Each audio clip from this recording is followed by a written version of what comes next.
Hi everyone, welcome back to Pole Path and this is Padma Singh. आज again हम संविधान के जो कुछ क्वेश्चंस महत्वपूर्ण हैं उन पे देखेंगे और उससे पहले आप ये समझ लें कि बिहार शिक्षक भर्ती प्लेलिस्ट जो है ये आपके लिए वेरी वेरी इंपॉर्टेंट है, क्योंकि जो भी अभी मैं रिसेंटली इंपॉर्टेंट क्वेश्चन की सीरीज दे रही हूँ वो इसी में लगी हुई है। तो आप इसको अवेल करके, मैं IR पे क्लासेस दे चुकी हूँ और western political thinker, Indian political thinker and राजनीतिक सिद्धांत यानी कि जो पॉलिटिकल थ्योरी, इन सभी पे मैं क्लासेस दे चुकी हूँ। अभी हम संविधान को कंटिन्यू कर रहे हैं और इसके भी 2 पार्ट जा चुके हैं। तो ये सारी प्लेलिस्ट आपको बिहार शिक्षक भर्ती में मिल जाएंगी। उसके अलावा आप NCERT को अवेल करें। यदि आपके NCERT तैयार नहीं है तो यहाँ पर प्रमुख क्वेश्चन, महत्वपूर्ण क्वेश्चन जो हैं वो NCERT की प्लेलिस्ट में लगे हुए हैं। आपको NCERT, तो ये जो NCERT क्वेश्चन है ये आपको पता होने चाहिए। और तीसरी प्लेलिस्ट है मैराथन की, पहले की लगी हुई है और लेकिन इसमें सारे इंपॉर्टेंट टॉपिक और क्वेश्चंस यहाँ पर आपको मिल जाएंगे। तो ये वेरी वेरी बेनिफिशियल प्लेलिस्ट है मैराथन की। ये सारी जो प्लेलिस्ट है इन सबके डिस्क्रिप्शन में आपको लिंक मिल जाएंगे। आप चैनल पे विजिट करके भी इनको अवेल कर सकते हैं। आप हमें टेलीग्राम पे फॉलो कर सकते हैं, पोल पाथ के नाम से आप सर्च करेंगे तो हमें ज्वाइन कर सकेंगे और डिस्क्रिप्शन में इसका लिंक भी दिया गया, तो आप लिंक से भी हमें ज्वाइन कर सकते हैं। आपको बताना चाहेंगे कि जितने भी क्वेश्चंस ये दे रहे हैं ये बहुत ही इंपॉर्टेंट क्वेश्चन जो रिपीटेडली पूछे जाते हैं उन्हीं में से हैं। और यदि आपने पूरी सीरीज देख ली, जो भी टॉपिक मैं दे दूंगी, तो आपको यहाँ से बहुत ज़्यादा जो है हेल्प मिलने वाली है एग्जाम्स में। कोई भी एग्जाम आप TGT का दे रहे हो या PGT का दे रहे हो, दोनों में बहुत ज़्यादा आपको हेल्प मिलने वाली है यहाँ से।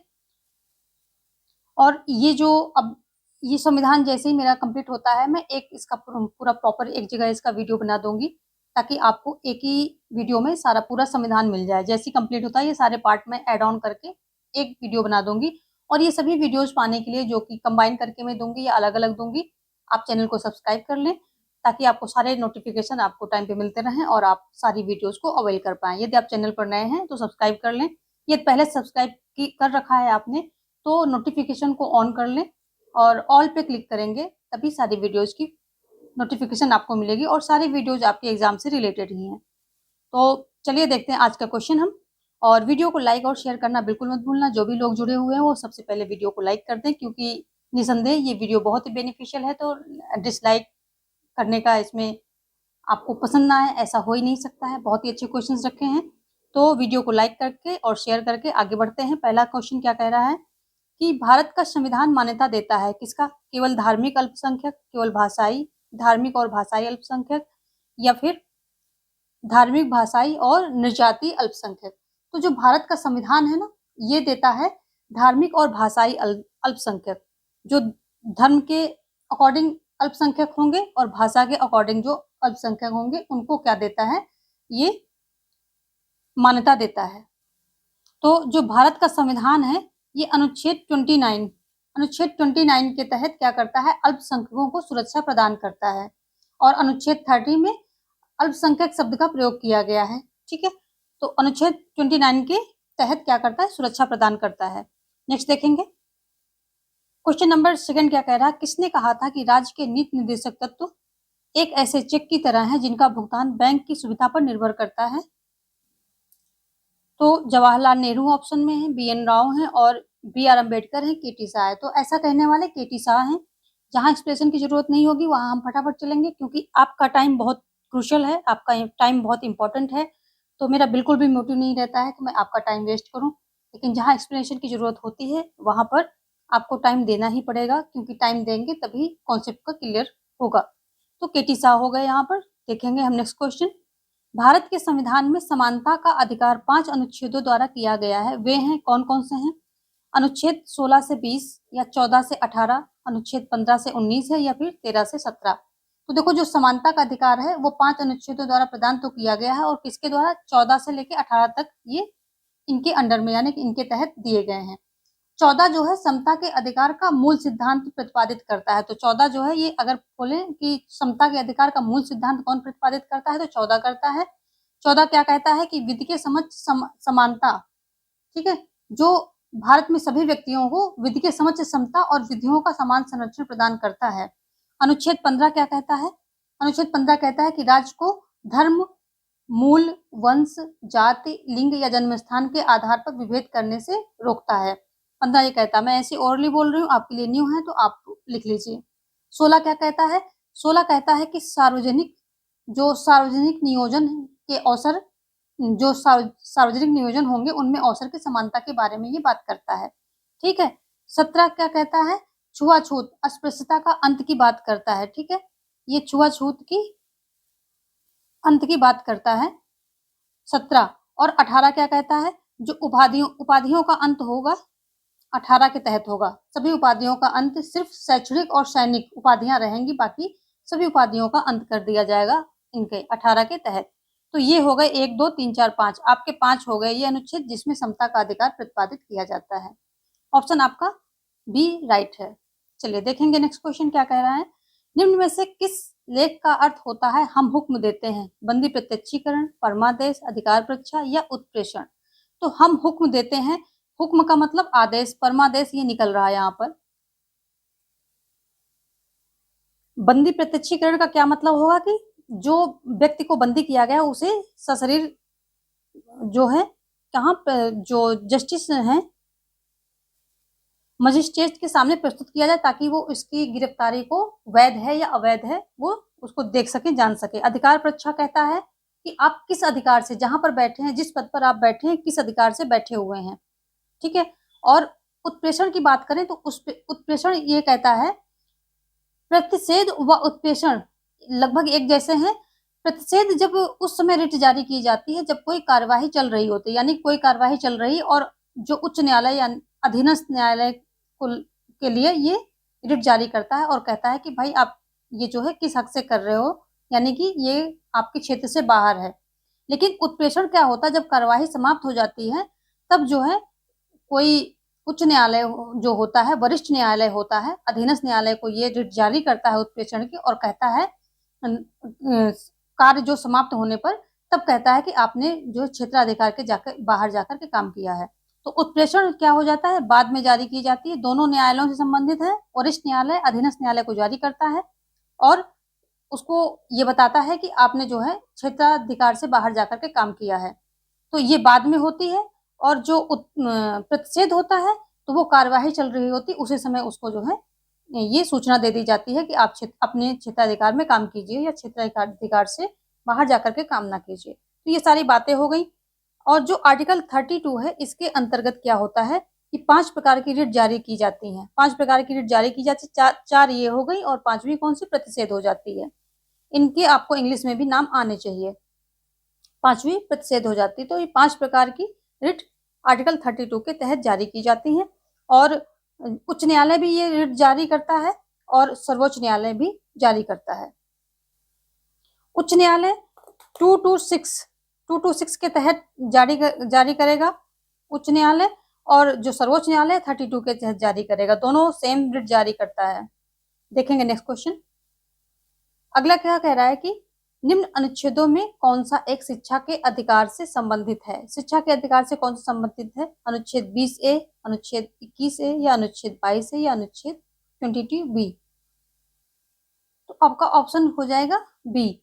ये जो 21A है ये कब जोड़ा जाता है? जो 86th क्या होता है? संशोधन होता है, उसके द्वारा जोड़ा जाता है। कब जोड़ा जाता है? 2002 में जोड़ा जाता है। इसमें क्या किया जाता है कि प्राथमिक शिक्षा को मुक्त मतलब फ्री और अनिवार्य बना दिया जाता है और मौलिक अधिकार बना दिया जाता है। तो ये सारी बातें आप याद रखेंगे। इसमें मौलिक अधिकार बन जाती है, फ्री और मुफ्त बन जाती है। कब से कब तक के बच्चों के लिए बन जाती है? मौलिक बनती है, फ्री हो जाती है और 14 से 6 से 18 साल के बच्चों के लिए ये शिक्षा होती है। तो ये 3 चीजें इसमें याद रखेंगे कि मौलिक अधिकार है, फ्री है, 6 से 14 के बीच के बच्चों के लिए है, और जो 86 अमेंडमेंट होता है 2002 में, इसको ये प्रावधान कर दिया जाता है। चलिए देखेंगे नेक्स्ट क्वेश्चन क्या कह रहा है। अगला क्वेश्चन कह रहा है कि भारत के संविधान के अंतर्गत निम्नलिखित में से कौन सा एक मूल कर्तव्य नहीं है? लोक निर्वाचन में मतदान कर्तव्य की बात हो रही है। क्या है? वैज्ञानिक मनोभाव का विकास करना, to safeguard public property, सार्वजनिक संपत्ति की सुरक्षा करना, और क्या है, संविधान के आबद्ध रहना और इसके आदर्शों का सम्मान करना। तो इसमें से क्या है जो मूल कर्तव्य नहीं है, और बाकी तो सभी हैं, एक कोई मूल कर्तव्य नहीं है, तो वो हो जाएगा आपका ए, लोक निर्वाचन में मतदान करना। तो जो लोक निर्वाचन में मतदान करना, ये आपका क्या राजनीतिक अधिकार हो जाएगा, संवैधानिक अधिकार हो जाएगा, क्योंकि जो मतदान करना है ये संवैधानिक भी होता है और राजनीतिक भी होता है। लेकिन अगर पेपर में आता है तो आप संवैधानिक बताएंगे कि ये संवैधानिक अधिकार है। ठीक है, बात करते हैं इसकी जो मूल कर्तव्यों की। तो मूल कर्तव्य क्या है, पहले से हमारे संविधान में नहीं थे, ये संविधान में कब जोड़े जाते हैं, 42nd अमेंडमेंट जो होता है उसी के द्वारा हमारे संविधान में ये जोड़े जाते हैं। ठीक है, 42nd अमेंडमेंट होता कब है, ये 1976 में होता है, जब आपातकाल हमारे यहाँ चल रहा होता उस समय होता है। जोड़ा क्या गया, इसमें भाग 4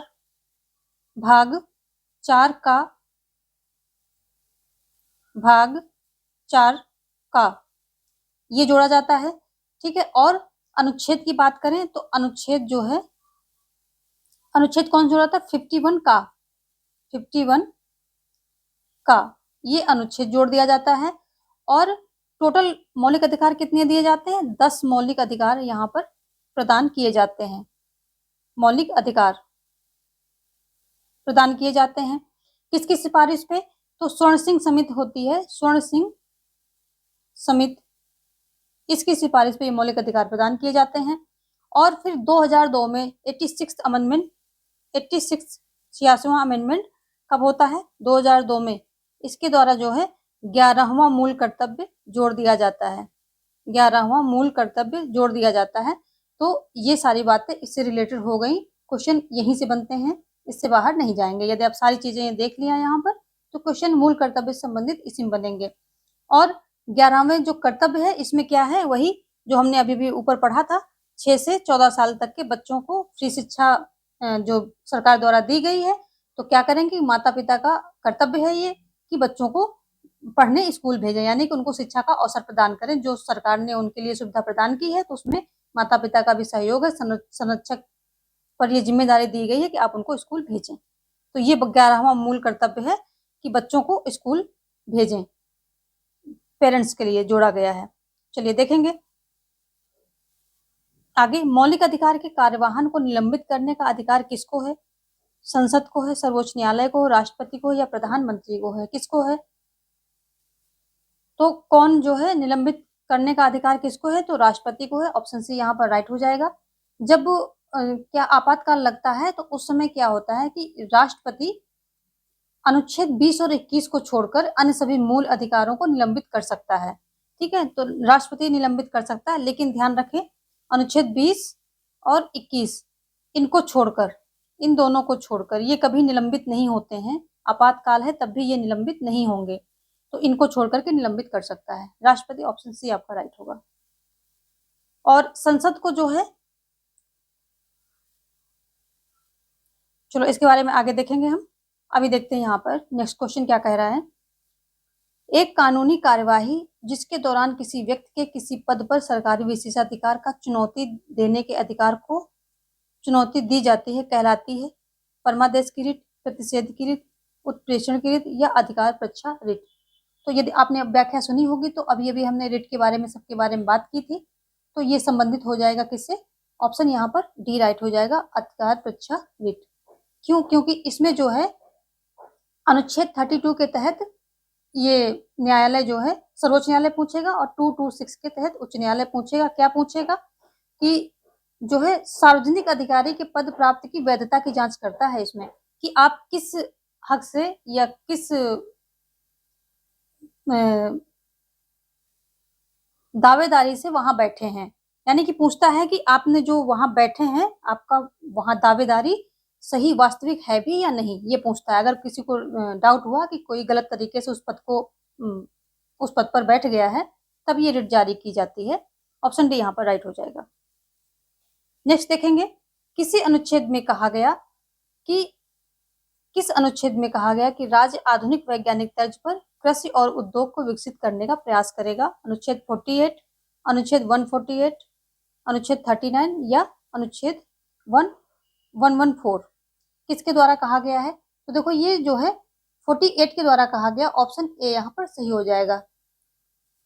भाग 4 में क्या है, आपके नीति निर्देशक तत्व दिए गए हैं। किसमें दिए गए हैं? भाग 4 में। साथ साथ ये भी देखते रहिए, भाग 4 में आपके नीति निर्देशक तत्व दिए गए हैं, ठीक है। और इसी में ये बात कही गई है अनुच्छेद 48 के अंदर कि जो राज्य है कृषि और पशुपालन को आधुनिक और वैज्ञानिक प्रणालियों से संगठित करने का प्रयास करेगा, और गाय और बछड़े और जो दुधारू जानवर हैं या कृषि में काम आने वाले जानवर हैं, इनके जो है वध पर क्या रोक लगाएगा। ये भाग 4 में कहां से कहां तक है? तो ये 36 से लेकर के 51 तक है। ये 36 से लेकर 51 तक है, और जो 51 का है ये किससे संबंधित है? तो ये जो मौलिक कर्तव्य है उनसे संबंधित है। इसी में का जोड़ करके ये मौलिक कर्तव्यों से संबंधित है, ठीक है। देखेंगे नेक्स्ट क्वेश्चन। अगला क्वेश्चन देखो क्या कह रहा है कि राज्य आर्थिक सामर्थ्य और विकास की सीमाओं के भीतर काम पाने के, शिक्षा पाने के और बेरोजगारी, बुढ़ापा, बीमारी और निःशक्तता तथा अन्य अनहर अभाव की दशाओं में लोक सहायता पाने के अधिकार को प्राप्त कराने का प्रभावी उपबंध करेगा। यह किस अनुच्छेद में कहा गया है? तो सीधे सीधे आते हैं कि शिक्षा पाने, बेरोजगारी, इन सब और बुढ़ापा, बीमारी, इन सब में जो है राज्य की सहायता मिलेगी, ये है, और काम पाने का उनको अधिकार भी रहेगा। तो ये किस में कहा गया है? तो सीधा क्वेश्चन कभी आता है काम पाने का अधिकार कहाँ पर दिया गया, ऐसे पूछते हैं इसको। तो यहाँ पर जो है 41 राइट हो जाएगा, 41 राइट हो जाएगा। आगे देखेंगे नेक्स्ट क्वेश्चन। अगला क्या कह रहा है कि निम्न में से समता के अधिकार से संबंधित प्रावधान नहीं है। कौन नहीं है? कानून के समक्ष समता, उपाधियों का अंत, छुआछूत की समाप्ति, बंधुआ मजदूरी पर रोक। समता के अधिकार से संबंधित प्रावधान कौन सा नहीं है? तो ऑप्शन यहाँ पर क्या हो जाएगा? डी, बंधुआ मजदूरी। ये क्या है? शोषण के विरुद्ध जो है, शोषण के विरुद्ध अधिकार ये मिला है, ठीक है। और कहां पर है? अनुच्छेद 23 में जो है इसका वर्णन दिया गया है। मजदूरी, ये बंधुआ मजदूरी पर रोक लगाएगा राज्य, ये दिया गया है। अभी जो समता के अधिकार है ये 14 से कहाँ है? 18 तक है। हमने अभी भी इनकी बात कर ली थी, तो वो आप ध्यान देंगे। अगर नहीं है तो फिर से आप वहां क्वेश्चन पे देखिए।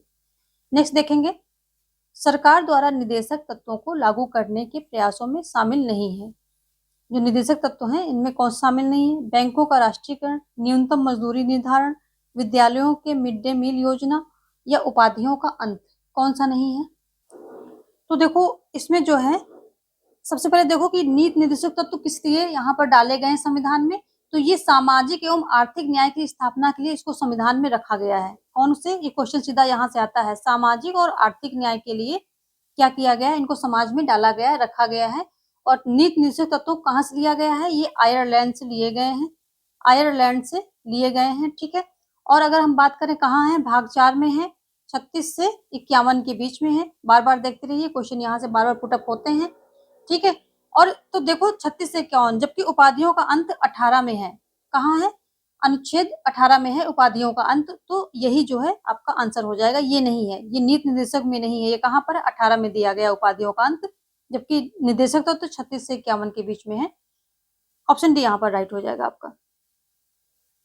नेक्स्ट देखेंगे, उच्चतम न्यायालय द्वारा आश्रय के अधिकार को किस मौलिक अधिकार में अंतर्निहित माना गया है? आश्रय का अधिकार, समता का अधिकार, शोषण के विरुद्ध अधिकार, अल्पसंख्यकों के सांस्कृतिक और शैक्षिक अधिकार, या फिर स्वतंत्रता का अधिकार। किसके अंतर्गत इसको जो है अंतर्निहित माना गया है? तो देखो ये स्वतंत्रता का अधिकार है, इसके अंतर्गत इसको माना गया है। तो यहाँ पर ऑप्शन आपके सामने जो रिलेवेंट है यही है, नहीं तो बहुत सारे जो ये डिसीजन आए हैं इसमें क्या है, इसको जो आश्रय का अधिकार है 21 के अंतर्गत यानी कि जीवन के अधिकार के अंतर्गत, जीने के अधिकार के अंतर्गत जो है रखा गया है, ठीक है। तो लेकिन ये ऑप्शन आपके पास नहीं है। तो आश्रय का अधिकार, स्वतंत्रता का अधिकार दिया गया है कि जो कहीं पर भी निवास कर सकता है ये व्यक्ति जो है। तो यहाँ पर ऑप्शन आपके पास ये दिया है, इसलिए ये उठाना पड़ेगा। अदरवाइज अगर ऑप्शन है जीवन के जीने के अधिकार के अंतर्गत आता है, 21 के अंतर्गत आता है, तो बिल्कुल राइट हो जाएगा यहाँ पर वो। तो देखिए ऑप्शन के अकॉर्डिंग आपको जो ऑप्शन है क्वेश्चन के अकॉर्डिंग और गिवन ऑप्शन है उसी के अकॉर्डिंग आपको आंसर अपना चूज करना होगा। चलिए यहाँ पर दोनों हमने बता दिए, जैसा ऑप्शन आपके पास हो वैसा आप चूज करिएगा। और देखो स्वतंत्रता का अधिकार अगर हम बात करें कहाँ है, तो ये कहाँ है, 19 से 22 के अंतर्गत ये आता है। ठीक है, 19 से 22 के अंतर्गत आता है। और 19 अकेले इसी में जो है 6 प्रकार के स्वतंत्रता के दिए गए हैं। कितने, 6 प्रकार की स्वतंत्रता की बात इसमें की गई है, इसमें 19 में। ठीक है, देखेंगे नेक्स्ट क्वेश्चन। अगला क्वेश्चन क्या कह रहा है कि विभेदक बर्ताव तरीका है स्वतंत्रता के लिए, संविधान निर्माण के लिए, शासन को स्थायी रखने के लिए, समानता के लिए। विभेदक बर्ताव की बात हो रही है, किसका तरीका है, ये जो है समानता के लिए है।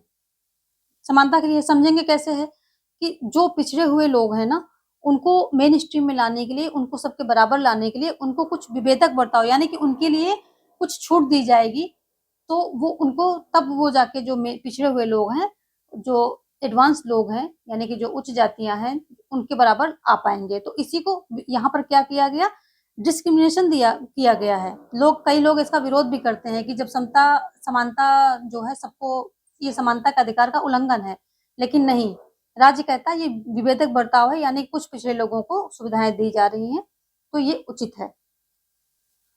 ठीक है, तो ये अगर हम बात करें समानता के लिए किया गया है। और जो 16 का सब सेक्शन 4 है, इसमें क्या होता है कि जो राज्य की सेवाएं हैं, सर्विस वगैरह है, इसमें आरक्षण प्रदान किया गया है इनको। और यानी कि जो इनका जितने भी वर्ग हैं, इन सभी का सरकारी जो नौकरियां हैं उसमें प्रतिनिधित्व उनकी जनसंख्या के अकॉर्डिंग होना चाहिए। नेक्स्ट देखेंगे, निम्नलिखित में से किस देश में दोहरी नागरिकता का प्रावधान है, राष्ट्रीय नागरिकता और राज्य नागरिकता। स्विट्जरलैंड और यूएसए, भारत और यूएसए, भारत और स्विट्जरलैंड, यूएसए और यूके। तो देखो यूके तो होगा नहीं क्योंकि यूके से एकल नागरिकता है और भारत की भी एकल नागरिकता है, तो सीधा सीधा स्विट्जरलैंड और यूएसए में क्या हो जाता है, यहाँ दोहरी नागरिकता है। जो राज्य होते हैं, कैंटन होते हैं, इनकी अलग जो है नागरिकता होती है, और जो केंद्र होता है, संघ होता है, उसकी अलग नागरिकता होती है। तो यहाँ पर होती है दोहरी नागरिकता। और स्विट्जरलैंड में तो क्या होता है, तिहरी नागरिकता भी होती है। स्विट्जरलैंड की बात करें तो यहाँ तिहरी नागरिकता होती है। तिहरी, जो केंद्र होगा, राज्य होगा, फिर जो छोटी इकाइयां होती हैं, जैसे हमारे यहाँ पंचायत वगैरह है, ग्रामीण स्तर पर जाकर के, तो वहां पर तो यहाँ तिहरी है स्विट्जरलैंड में। नेक्स्ट देखेंगे, भारतीय संविधान की कौन सी धारा भारतीय नागरिकता को स्पष्ट करती है, कौन करती है। धारा 333, 337, 17, 20 या फिर 5 या 11 या 1 से 4। तो भारतीय संविधान की कौन सी धारा नागरिकता को स्पष्ट करती है, तो देखो नागरिकता है 5 से 11 तक इसका सारा प्रावधान दिया गया है। ठीक है, 5 से 11 तक दिया गया है, 5 से 11 में दिया गया, लेकिन भाग कौन सा है, तो देखो भाग 2 है। यहाँ से क्वेश्चन बनते हैं, ध्यान से देखिएगा और लिख लीजिए, याद कर लीजिए, जैसा भी आपको ठीक लगे। भाग 2 5 से 11 अनुच्छेद है और भाग 2 में इसका जो है विवरण दिया गया है। नागरिकता हमारे यहाँ कहाँ से ली गई है, तो ये ब्रिटेन से ली गई, वहां भी एकल नागरिकता है, हमारे यहाँ भी एकल नागरिकता है। ठीक है, और अनुच्छेद 11 में संसद को नागरिकता के संबंध में विधि बनाने का अधिकार है। तो अनुच्छेद जो 11 है, ठीक है, अनुच्छेद 11 में क्या दिया गया, संसद को अधिकार दिया गया है कि नागरिकता संबंधी विधि बनाने के बारे में इसको संसद को अधिकार दिया गया। क्वेश्चन यहाँ से सीधा सीधा पुटअप होता है, नागरिकता संबंधी जो रेगुलेट करने के लिए किसके पास अधिकार है विधि बनाने का, तो ये हो जाएगा संसद के पास।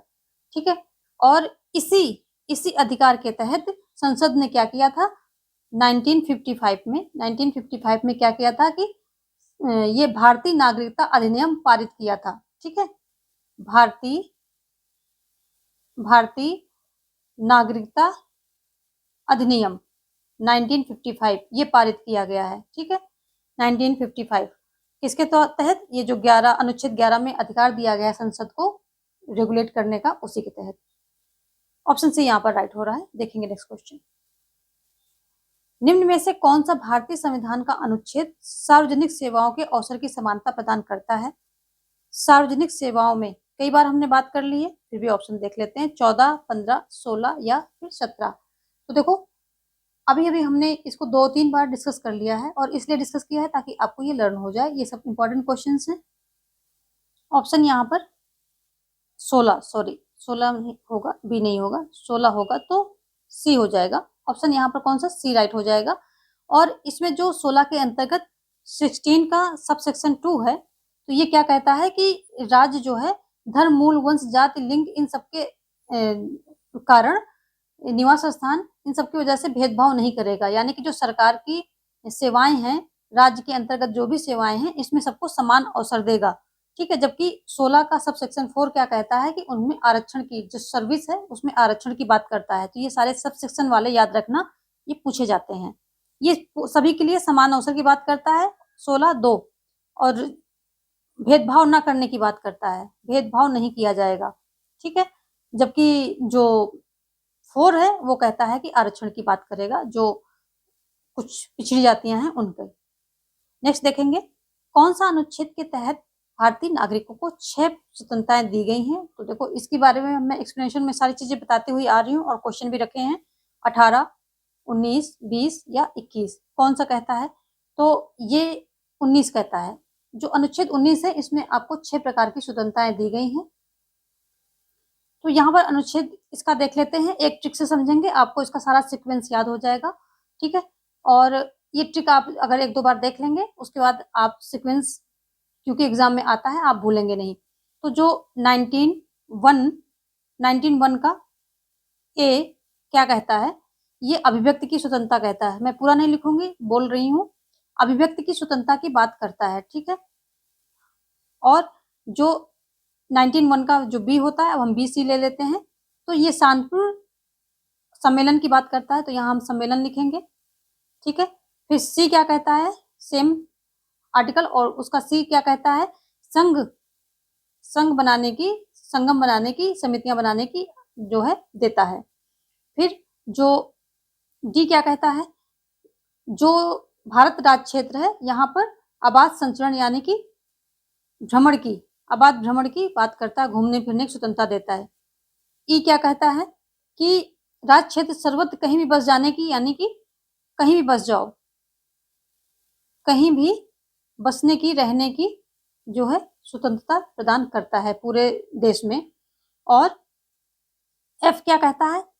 एफ में पहले संपत्ति का अधिकार था, जो कि अब फालतू, इसको फालतू बोलेंगे। ठीक है, फालतू है। और जी क्या कहता है? जी कहता है कि कोई भी आजीविका व्यापार करने की स्वतंत्रता मिलता है। तो यहाँ व्यापार की स्वतंत्रता हो गई, व्यापार की स्वतंत्रता हो गई। तो अब हम इसको एक ट्रिक से समझेंगे कि हमने क्या किया, बातचीत की, फिर सम्मेलन किया यानी कि पार्टी की। यहाँ पर हमने क्या, बातचीत की, बातचीत करके हमने पार्टी वगैरह की, सम्मेलन किया, पार्टी की। फिर क्या किया, संघ बनाया, यानी कि हमने एक ग्रुप फॉर्म किया, अपना एक ग्रुप बना लिया, और ग्रुप बना के पूरे भारत भ्रमण पे निकल गए, यानी कि पूरे हम कहाँ, पिकनिक पे निकल गए, पूरे भारत घूमने निकल गए। ठीक है। फिर भारत घूमते घूमते हमें जहां भी अच्छा लगा वहां हम बस गए, वहां हम रहने लग गए। अब जब रहने लगे तो हमें संपत्ति की आवश्यकता हुई, तो वहां हम नई जगह में हमें किसी ने संपत्ति दी नहीं, इसलिए हम व्यापार किया, और इसलिए हमें जो है व्यापार करना पड़ा, या हमने व्यापार करना शुरू कर दिया। तो ये एक स्टोरी है, इसको आप देख लीजिए, 1-2 बार हम सुन लेंगे तो आपको समझ में आ जाएगा। ऑप्शन यहाँ पर जो है आपका अनुच्छेद 19, इसका सीक्वेंस पूछता है, इसलिए मैंने ये आपको बताया है। इसको 1-2 बार सुन लेंगे, यदि आपके पास कुछ है तो वो भी ध्यान रखिए। और सीक्वेंस पूछता है। अनुच्छेद 21 क्या है? जीवन से संबंधित है, जो जीवन जीने का अधिकार है उससे संबंधित है। 18 उपाधियों का अंत से संबंधित है। अनुच्छेद 20 क्या कहता है? जो सजा से संबंधित, इसको संरक्षण देता है, अपराधी को सजा के संबंध में संरक्षण देता है, जैसे कि दोहरे दंड वगैरह से सुरक्षा। देखेंगे नेक्स्ट क्वेश्चन। अगला क्वेश्चन क्या कह रहा है कि भारतीय संसद ने नागरिकता अधिनियम पारित किया 1960 में, 1955 में, 75 में या 80 में? तो अभी भी हमने बात की 1955 में जो है नागरिकता अधिनियम पारित किया, किसके द्वारा? जो अनुच्छेद 11 में संसद को अधिकार दिया गया है नागरिकता संबंधी रेगुलेट करने को, नागरिकता को, तो उसी के तहत इसने ये पारित किया। और इसमें जो है नागरिकता प्राप्त करने के तरीके के बारे में इसमें विस्तृत व्याख्या की गई है, ठीक है, इस अधिनियम में। कौन सा? भारतीय नागरिकता अधिनियम 1955। नेक्स्ट देखते हैं, यदि संविधान परम संप्रभु है तो तात्कालिक संप्रभुता आरोपित है। बताइए किसमें आरोपित है? राष्ट्र में, निर्वाचक गण में, विधि निर्माता निकाय में या फिर शासक दल में? किसमें आरोपित है? तो यदि संविधान परम संप्रभु है तो तात्कालिक संप्रभुता आरोपित किसमें हो जाएगी? जो विधि निर्माता निकाय है, यानी कि जो जिसके पास विधियां बनाने का अधिकार है वही हो जाएगा संप्रभुता, उसी पे आरोपित हो जाएगी। नेक्स्ट देखेंगे, विधि के शासन वाक्यांश में प्रयुक्त विधि पद का अभिप्राय है क्या है? मानव स्थापित विधि, प्रकृति स्थापित प्रकृति विधि, प्राकृतिक है, संविधान के अधिसमय या फिर सामान्य विधि। तो जो विधि के शासन वाक्यांश है, इसमें जो प्रयुक्त विधि शब्द है, पद का मतलब शब्द होता है, जो शब्द है इसका मतलब हो जाएगा कि मानव स्थापित विधि। ऑप्शन ए यहाँ पर राइट हो जाएगा। तो ये इनडायरेक्टली कैसे विधि के शासन की बात कर रहा है कि जो विधि का शासन यानी कि जो संविधान है, संविधान के अकॉर्डिंग शासन होगा। नेक्स्ट देखेंगे, धर्मनिरपेक्षता से तात्पर्य है। धर्मनिरपेक्षता से तात्पर्य है, ऑप्शन है धर्म की राजनीति से पृथकता, धार्मिक स्वतंत्रता, राज्य का कोई धर्म न होना, धार्मिक समानता। तो ऑप्शन सी यहाँ पर राइट हो जाएगा, राज्य का कोई धर्म न होना। धर्मनिरपेक्ष राज्य ऐसा होता है जिसका अपना कोई धर्म नहीं होता है और ना वो किसी धर्म को संरक्षण देता है, ना ही किसी धर्म को राजधर्म बनाता है, उसके लिए सभी धर्म समान होते हैं। ऑप्शन सी यहाँ पर राइट होगा। देखेंगे नेक्स्ट क्वेश्चन क्या कह रहा है कि निम्नलिखित युग्मों का सही मिलान कीजिए तथा सही कूट चुने। कौन से हैं? गोलकनाथ केस है, शमशेर सिंह केस है, मिनर्वा मिल केस है, केशवानंद भारती केस है। और तो इसको हम तो सबसे पहले देखेंगे गोलकनाथ केस किससे संबंधित है? तो ये मौलिक अधिकारों से संबंधित है, बी हम कर लेंगे यहाँ पर। शमशेर सिंह केस किससे संबंधित है? तो ये राष्ट्रपति के अधिकार यानी कि डी से संबंधित है। मिनर्वा मिल्स किससे संबंधित है? तो ये जो मिनर्वा मिल्स है ये राज्य के जो नीति निर्देशक तत्व हैं इससे संबंधित है, सी कर लेंगे यहाँ पर। जो केशवानंद भारती केस है तो ये सभी जानते हैं, आधारभूत संरचना, संविधान की आधारभूत संरचना का सिद्धांत इससे संबंधित है, तो यहाँ पर ए कर लेंगे। तो हमारा ऑप्शन यहाँ पर गिवन नहीं है, हमारा ऑप्शन हो जाएगा बी डी सी ए, ये हमारा राइट आंसर हो जाएगा। नेक्स्ट देखेंगे, अगला क्वेश्चन क्या कह रहा है, दो सूचियां दी गई हैं, फिर से आपके पास दो सूची हैं और एक में विचारक है, दूसरे में नीति निर्देशक सिद्धांतों की प्रकृति पर विचार किया गया है। यहाँ पन्नीकर हैं, अंबेडकर हैं, वी एन राव हैं और जेनिंग्स हैं, ठीक है। किसने संविधान के बारे में क्या क्या बातें कही हैं वो आपको यहाँ पर बताना है। तो देख लेते हैं नीति निर्देशक सिद्धांतों के बारे में इन विचारकों के क्या विचार हैं। जो पन्नीकर हैं ये क्या कहते हैं? ये कहते हैं कि आर्थिक क्षेत्र में समाजवाद, थर्ड कर लेते हैं। अंबेडकर क्या कहते हैं? सभी को पता है कि अंबेडकर क्या कहते हैं नीति निर्देशक तत्वों को, तो इन्होंने आर्थिक लोकतंत्र बोला है, ठीक है, फोर्थ कर लेते हैं। जो बी एन राव है इन्होंने क्या बोला है? बी एन राव ने नैतिक उपदेश बोला है, तो यहाँ पर हम सेकंड करेंगे। उसके बाद फिर जो ये हैं जेनिंग्स महोदय हैं, ये क्या कहते हैं? ये पूर्ण आकांक्षा बोलते हैं, तो हम यहाँ फर्स्ट करेंगे, third fourth second and first. Option D यहाँ पर आपका राइट हो रहा है, third fourth second and first. इन सभी चीजों को थोड़ी थोड़ी चीजें हैं, थोड़ा सा ध्यान देके करेंगे तो आपको बहुत हेल्प मिलेगी एग्जाम्स में, चाहे क्वेश्चन ग्रुप में आए या फिर सिंगल आ जाए, आपको हेल्प यहाँ से बहुत मिलने वाली है, ठीक है। भारतीय संविधान के निम्नांकित में से किस अनुच्छेद में राज्य पद को परिभाषित किया गया है? तो राज्य शब्द की राज्य को परिभाषित कहाँ किया गया है? अनुच्छेद 1 में या 8 में या फिर 10 में या कि 12 में?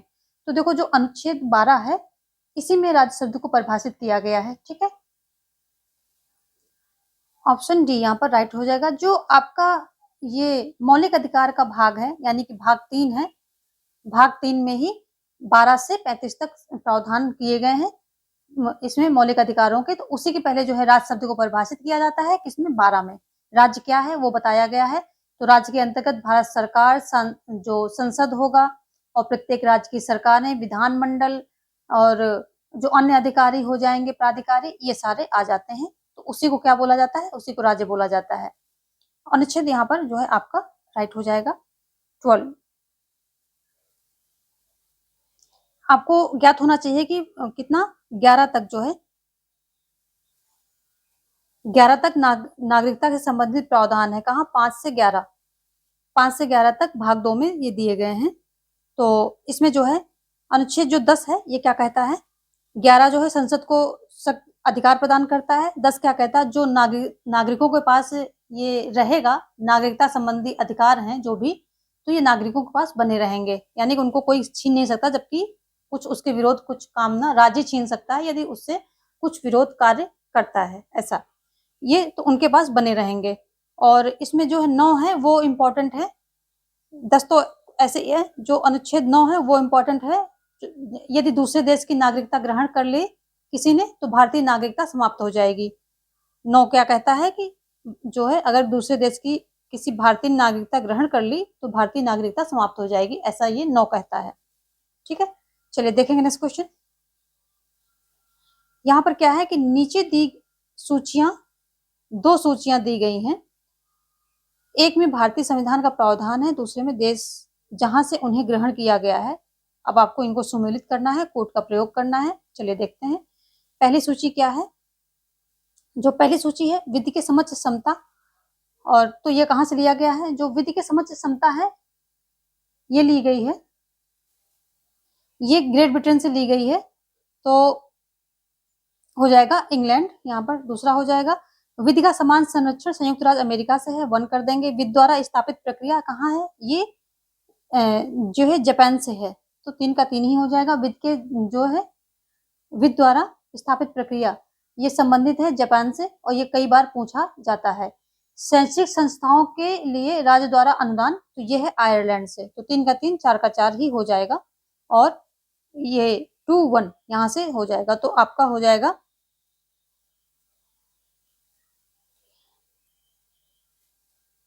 यहाँ पर ऑप्शन जो है ठीक नहीं दिए हैं, आपका हो रहा है 2, 1, 3, 4, ये आपका ऑप्शन हो रहा है 2, 1, 3, 4।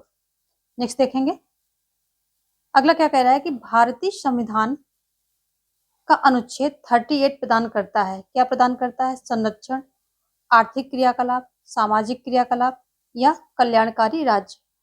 क्या 38 की बात कर रहा है? तो 38 जो है लोक कल्याणकारी राज्य से संबंधित है, ये कल्याणकारी राज्य का प्रदान करता है। इसमें राज्य से जो है आर्थिक, सामाजिक, आर्थिक, राजनीतिक न्याय सुनिश्चित करने की उम्मीद की जाती है, और जिससे कि जो है लोक कल्याण की बढ़ोतरी हो सके। नेक्स्ट देखेंगे भारत में कौन नागरिकता के अर्जन हेतु शर्तों को नियत करने के लिए सक्षम है? नागरिकता के अर्जन हेतु शर्तों को नियत कौन करेगा? चुनाव आयोग, राष्ट्रपति, संसद या फिर संसद एवं राज्य विधायिका सम्मिलित रूप से। तो देखो यहाँ पर अभी अभी हमने बात की थी, सारे अनुच्छेद आपको बताए थे कि कौन इसको कर सकता है, रेगुलेट कौन करेगा, नागरिकता संबंधी जो कानून है उनको कौन रेगुलेट करेगा।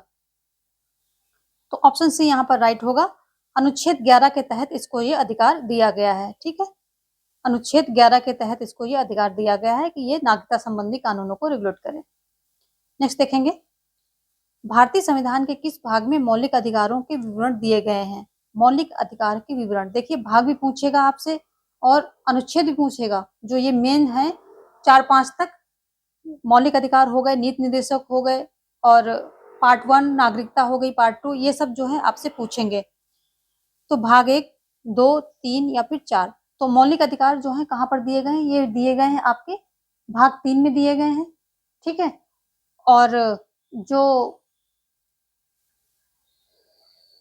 जो भाग 3 है इसमें कितने मूल अधिकार आपको दिए गए हैं?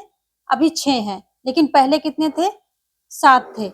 7 थे। जो संपत्ति का अधिकार है, संपत्ति का अधिकार है, ये 44वें, ये क्वेश्चन आता है यहाँ से, कौन से संवैधानिक संशोधन द्वारा हटाया गया था? तो 44वें संशोधन के द्वारा। कब? 1978 जो जनता पार्टी की सरकार आती है उसने किया था, हटाया था मूल अधिकारों को। सॉरी, 1978 में क्या किया था कि जो ये संपत्ति का अधिकार है उसको विधिक अधिकार बना दिया था, यहाँ से हटा करके मूल अधिकार से विधिक अधिकार बनाया था, और कहाँ डाला था? 300A में डाल दिया गया है। ठीक है, तो अब संपत्ति का अधिकार क्या है? ये विधिक अधिकार बन चुका है। पहले ये मौलिक अधिकार था तो इसलिए 7 थे, अब वहां से हट गया तो यहाँ 6 बचे, और ये एक विधिक अधिकार 300A के अंतर्गत है। कब हटाया गया ये डेट ध्यान रखिए, 44th अमेंडमेंट 1978 जनता पार्टी की सरकार ने इसको हटाया था। नेक्स्ट देखेंगे, किस संवैधानिक संशोधन अधिनियम द्वारा वन तथा वन्य जीवों के संरक्षण को राज्य से हटाकर समवर्ती सूची में डाला गया है? 41वां, 42वां, 40वां या 39वां? किसके द्वारा इसको डाला गया है?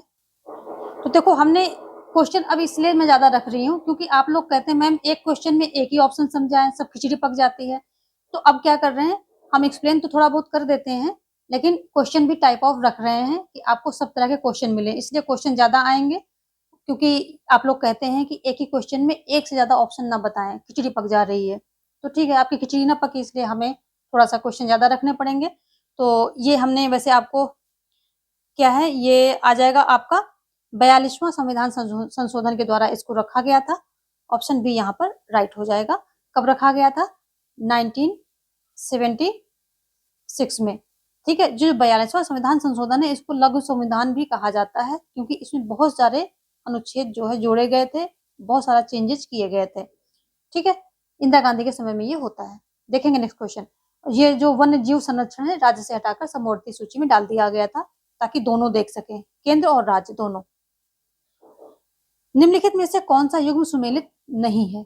मौलिक अधिकार है, अनुच्छेद है, बताना है आपको। समानता का अधिकार, समानता 14 से 18 के बीच में है। धार्मिक स्वतंत्रता, संस्कृत शिक्षा और स्वतंत्रता का अधिकार। तो यहाँ पर जो है कौन सा सुमेलित नहीं है वो आपको बताना है। तो यहाँ पर ऑप्शन जो है बी आपका क्या हो जाएगा, ये राइट हो जाएगा क्योंकि जो 23, 24 है ये धार्मिक स्वतंत्रता से संबंधित ना होकर के ये शोषण के विरुद्ध अधिकार है। ठीक है, धार्मिक स्वतंत्रता से ये संबंधित नहीं है। धार्मिक स्वतंत्रता कहाँ से कहाँ तक है? देखो हम शुरू से देखते हैं, ये समता का हो गया 14 से 18 तक, 19 और 19 से 22 तक क्या हो गया, ये स्वतंत्रता हो गई आपकी। ठीक है, स्वतंत्रता के प्रावधान यहाँ पर दिए गए हैं। और फिर 23 और 24 में शोषण के विरुद्ध अधिकार दिए गए हैं आपके। ठीक है, शोषण के विरुद्ध अधिकार यहाँ पर रखे गए हैं 23 और 24 में। और 25 से 28 क्या हो जाएगा, धार्मिक स्वतंत्रता का अधिकार है। तो धार्मिक क्या हो जाएगा, 25 से 28 ये आपका धार्मिक हो जाएगा, ये आपका शोषण हो जाएगा। ठीक है, ये आपका शोषण हो जाएगा। और बाकी ये बात, अच्छा हाँ, 29 से 30 के 29-30 के बीच में क्या दिया गया है कि ये संस्कृत और शिक्षा संबंधी अधिकार दिए गए हैं। चलिए देखेंगे यहाँ पर जो है बी ऑप्शन आपका राइट हो रहा है। नेक्स्ट देखेंगे, ये जो आर्टिकल्स हैं ये जितना आप रिपीटेडली इनको प्रैक्टिस करेंगे, देखेंगे, रिवीजन करेंगे, उतना ज्यादा आपको ये कंफर्म होते चले जाएंगे। अदरवाइज ये बहुत जो है हौच पौच करते हैं एग्जाम टाइम में। ठीक है, वहां बैठ के एग्जाम हॉल में बहुत कंफ्यूजन क्रिएट करते हैं, तो इनसे बच के रहना। इनको बार बार रिपीटेडली जो है, जो मेन अनुच्छेद है इनको रिपीटेडली आप डेली रिविजन लें इनका, हल्का सा तेज स्पीड में फटाफट जो है इनका रिविजन लीजिए क्योंकि ये बहुत गड़बड़ करते हैं। देखेंगे, राज्य के नीति निर्देशक सिद्धांतों का मुख्य उद्देश्य क्या है? देश में राजनीतिक प्रजातंत्र की स्थापना, देश में सामाजिक एवं आर्थिक प्रजातंत्र की स्थापना, लोगों के नैतिक एवं उच्च आचरण को प्रोत्साहन देना, देश में पुलिस राज्य की स्थापना। नीति निर्देशक सिद्धांतों का मुख्य उद्देश्य क्या है? तो अभी हमने जो नीति निर्देशक तत्वों की व्याख्या थोड़ी सी की थी, तो उसमें बताया था कि इसका जो है मुख्य उद्देश्य क्या है, सामाजिक आर्थिक न्याय को स्टेब्लिश करना। ठीक है, तो ऑप्शन यहाँ पर कौन सा हो जाएगा, बी हो जाएगा। आप गेस कर सकते हैं अगर आपने मेरी व्याख्या ठीक से सुनी है तो बी, ऑप्शन बी यहाँ पर राइट हो जाएगा। अनुच्छेद ये जो है नीति निर्देशक तत्व कहाँ, भाग 4 में 36 से 51 के बीच में दिए गए हैं। मुख्य उद्देश्य है सामाजिक आर्थिक यही प्रजातंत्र या न्याय की स्थापना करना। ठीक है, और लोगों के लोगों के कल्याण के बारे में सोचना। नेक्स्ट देखेंगे, भारतीय संविधान का अनुच्छेद 17 समाप्त करता है, क्या करता है? 17 की बात हो रही है तो ये अस्पृश्यता समाप्त करता है, यानी कि छुआछूत समाप्त करता है। प्रेस की स्वतंत्रता, देखो जो प्रेस की स्वतंत्रता का अलग से कहीं प्रावधान नहीं किया गया है, लेकिन जो 19 का आपका 19 का 1 है, 19(1) का इसी में क्या है, अभिव्यक्ति की स्वतंत्रता आपकी दी गई है। अभिव्यक्ति की स्वतंत्रता 19(1) का में दी गई है, तो इसी में आपकी प्रेस की स्वतंत्रता भी आ जाती है। ठीक है, प्रेस की स्वतंत्रता इसी में है, तो ये भी ध्यान रखेंगे कि 19(1) के का में प्रेस की स्वतंत्रता आपकी है। आगे देखेंगे, सूचियां यहाँ पर 2 दी गई, लेख है, अर्थ है। तो बंदी प्रत्यक्षीकरण, आदेश देना, परमादेश, उत्प्रेषण, अधिकार परीक्षा। तो देखो बंदी प्रत्यक्षीकरण क्या होगा, अपने शरीर को प्रस्तुत करना, जो बंदी बनाया गया है वो प्रस्तुत होगा। ठीक है, यहाँ पर हो जाएगा। थर्ड, परमादेश, तो आदेश देना कि हम आदेश देते हैं कि आप अपना जिस पद पे बैठे हैं उसका कर्तव्य पालन अच्छे से करें। ठीक है, परमादेश आदेश देना हो जाएगा, यहाँ फर्स्ट हो जाएगा। उत्प्रेषण क्या हो जाएगा, उत्प्रेषण हो जाएगा। यहाँ पर तो बिल्कुल इसका साफ साफ अर्थ नहीं दिया गया, लेकिन सूचित करना हो जाएगा, क्योंकि वो सूचित कर रहे हैं कि आप अपने अधिकार, जो वरिष्ठ न्यायालय है वो अपने अधीनस्थ को सूचित कर रहा है कि आप अपने अधिकार क्षेत्र से बाहर जा रहे हैं, तो सूचित करना यहाँ फोर्थ हो जाएगा। ठीक है, अधिकार परीक्षा, तो उसमें पूछते हैं भाई कि आप किस अधिकार से उस पद पे बैठे हैं, आप जिस दावेदारी से बैठे हैं उसकी जांच करता है कि वैध है कि नहीं है, तो यहाँ पर हो जाएगा सेकंड। तो हमारा हो जाएगा third one fourth second, third one fourth second, option B यहाँ पर राइट हो रहा है आपका। चलिए नेक्स्ट देखेंगे, अनुच्छेद 19 में निहित मौलिक स्वतंत्रताएं किस आपातकालीन स्थिति के कारण स्थगित की जाती हैं। जो 19 में निहित मौलिक स्वतंत्रताएं हैं, तो राज्य में आंतरिक उथल पुथल, वित्तीय संकट होने पर, एक राज्य में संवैधानिक तंत्र की विफलता पर, या युद्ध अथवा बाह्य आक्रमण के कारण। तो ये जो होते हैं 19 में निहित मौलिक स्वतंत्रताएं युद्ध अथवा बाह्य आक्रमण के कारण स्थगित की जाती हैं। तो पहले क्या था, आंतरिक उथल पुथल यानी आंतरिक अशांति पर आपातकाल लग जाता था, लेकिन जब इंदिरा गांधी ने इस टर्म को लेकर के आपातकाल लगाया था, तो उसके बाद फिर जनता पार्टी ने आंतरिक संशोधन करके आंतरिक उथल पुथल को युद्ध अथवा बाह्य आक्रमण के कारण ही ये शब्द डाल दिया था। युद्ध अथवा बाह्य आक्रमण नहीं, सशस्त्र विद्रोह कर दिया गया था, यहाँ पर सशस्त्र विद्रोह ये किया गया था। ठीक है, जो आंतरिक उथल पुथल या आंतरिक अशांति को हटा करके, ये शब्द हटा करके अगर सशस्त्र विद्रोह ऐसा कुछ होता है तभी जो है आपातकाल लगेगा, ये शब्द यहाँ पर डाल दिया गया। युद्ध अथवा बाह्य आक्रमण के कारण क्या होगा, 19 में जो स्वतंत्रताएं हैं ये जो है क्या हो जाएंगी, स्थगित की जा सकती हैं। नेक्स्ट देखेंगे, यहाँ पर भी दो सूची है और देखना है आपको कौन सा क्या किससे मेल खा रहा है। 16 है, 32 है, 14 है और 17 है। और ये जो है कानून के समझ क्षमता हमने कई बार पढ़ लिया, 14 हो जाएगा। ठीक है, तो यहाँ से लेते हैं 16 में क्या दिया गया है, सार्वजनिक रोजगार में समान अवसर, डी हो जाएगा। 32 में संवैधानिक उपचार दिए गए हैं, बी हो जाएगा। और 14 में क्या दिया गया है, कानून के समझ क्षमता, ए हो जाएगा। 17 में अस्पृश्यता अपराध है, ये दिया है, तो सी हो जाएगा। तो D B A C option A आपका यहाँ पर राइट हो गया। चलिए देखते हैं नेक्स्ट क्वेश्चन क्या कह रहा है कि एक ऐसे व्यक्ति को जिसे अवैध रूप से हिरासत में लिया गया है उसे मुक्त करने के लिए उचित न्यायिक निकाय द्वारा जारी किया गया लेख है, क्या है, वारंटो, परमादेश, बंदी प्रत्यक्षीकरण या उत्प्रेषण लेख। तो जो अवैध रूप से हिरासत में लिया गया उसे मुक्त करने के लिए उचित न्यायिक निकाय जो जारी किया जाता है वो हो जाएगा बंदी प्रत्यक्षीकरण। ठीक है, आपका यहाँ पर कौन सा ऑप्शन राइट हो रहा है, ऑप्शन सी राइट हो रहा है, ऑप्शन सी राइट हो जाएगा।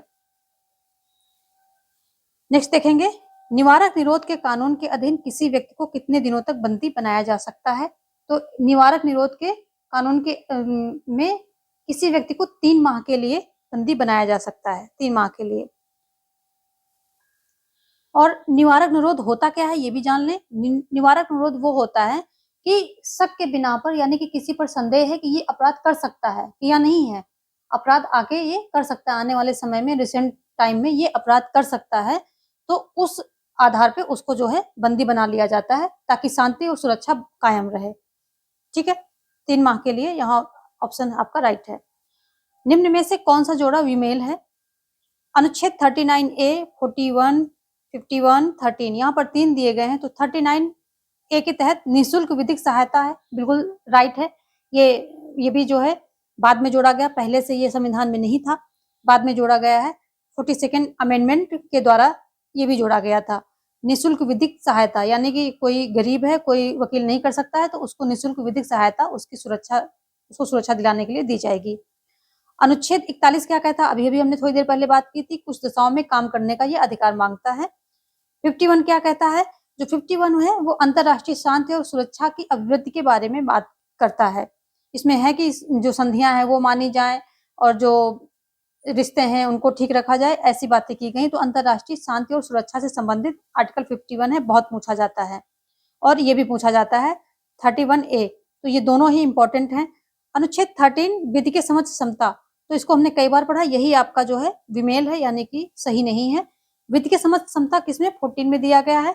अगर हम 13 की बात करें कि अनुच्छेद 13 में क्या दिया गया है, तो अनुच्छेद 13 में दिया गया है कि जो मूल अधिकारों से जो विधियां असंगत होंगी, यानी कि मूल अधिकारों के विपरीत होंगी, तो वो क्या हो जाएंगी? उनका अल्पीकरण हो जाएगा, यानी कि वो शून्य हो जाएंगी, वहीं से खत्म हो जाएंगी, उनको माना ही नहीं जाएगा। तो मूल अधिकारों के असंगत जो विधियां होंगी उनका अल्पीकरण हो जाएगा इस प्रावधान के तहत। तो यहाँ पर ये विमेल था। नेक्स्ट क्वेश्चन क्या कह रहा है कि संविधान के कौन से अनुच्छेद में यह प्रावधान है कि राज्य नीति निर्देशक तत्वों को न्यायालय में नहीं लाया जा सकता है? ठीक है, जो नीति निर्देशक तत्व है वो न्यायालय में नहीं लाया जा सकता। तो ये कहाँ, किस अनुच्छेद में ऐसा प्रावधान किया गया है? 40 में, 37 में, या 42 में, या फिर 45 में?